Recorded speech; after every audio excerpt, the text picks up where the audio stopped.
Welcome to my American History Notes, where I discuss the conclusions I've drawn from studying American history.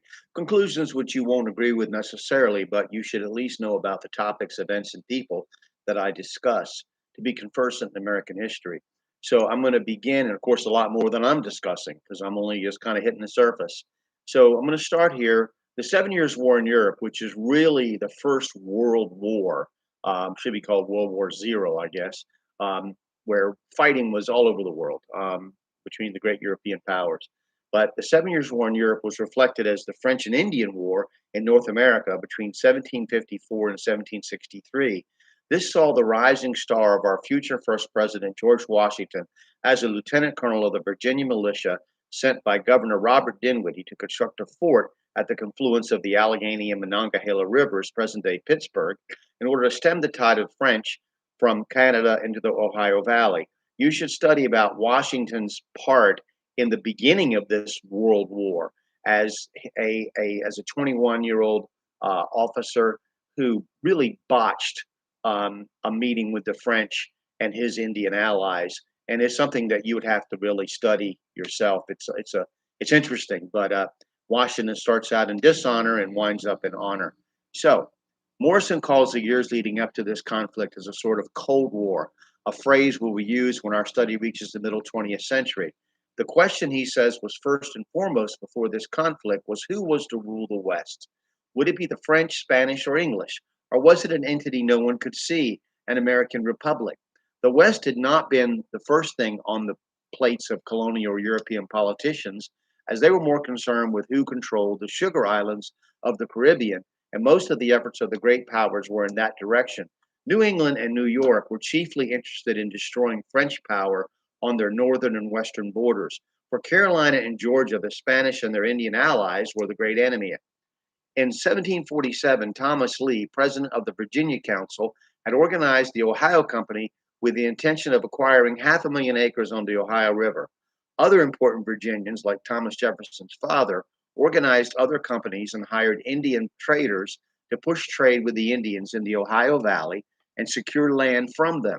To the French, this was a threat to the line of communications between Montreal and New Orleans that could not be ignored. As a result, the governor of Canada in 1749 sent a fleet of boats and canoes to take possession of the Ohio Valley. The struggle for the western frontier was on. Excuse me. In 1753, Governor Duquesne built a chain of log walled forts on the Allegheny and Ohio rivers to secure French claims to the land. Virginia could not ignore this challenge to the land grant extended to it by the Crown of England. Governor Dinwiddie had first sent young Major Washington to argue with the French in protest. Thus, having failed, and that's where the dishonor comes in. If you want to study that incident, he sent the now Lieutenant Colonel in 1754 with 150 men to stop French plans. Canadians got there first. They built Fort Duquesne and confronted the Virginians at Great Meadows near modern Uniontown, Pennsylvania, by Fort Necessity, which Washington had built. Defeated by superior numbers, Washington was allowed to march home with honor. Virginia and New England were ready for war now, but England and France were not. The English prime minister thought he could contain the war to the Americas and fight for England's claim without starting a larger war. So he sent General Braddock to America with two regiments to do that. After conferring with provincial governors, a plan to attack the French was devised under 1,400 regular soldiers and 450 colonials. Their purpose was to attack Fort Duquesne and establish British control of the entire Ohio basin.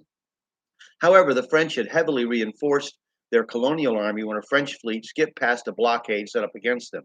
There was, however, a successful British expedition against Fort St. John and Beauséjour on the day of Fundy, which led by a provincial force commanded by Robert Monckton and John Winslow, and which led to the deportation of the French Acadians exiled to the bayous of Louisiana.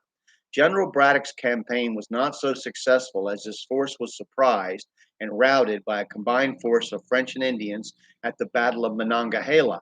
In fact, Braddock didn't even follow the conventional military training of the time. I read a military manual, and the way he disposed his forces walking through the woods was not even what they would have done in Europe. It was his sheer arrogance that cost him the battle. Braddock was killed with more than half of his force, and Washington, who had two horses shot out from under him, led the remnant back to Virginia. As important of things to come, the rigid linear formations of the British regulars had succumbed by the elusive guerrilla tactics of the French and Indians fighting from cover and not meeting the enemy in the open. But that was already accounted for in the military training manuals of Europe.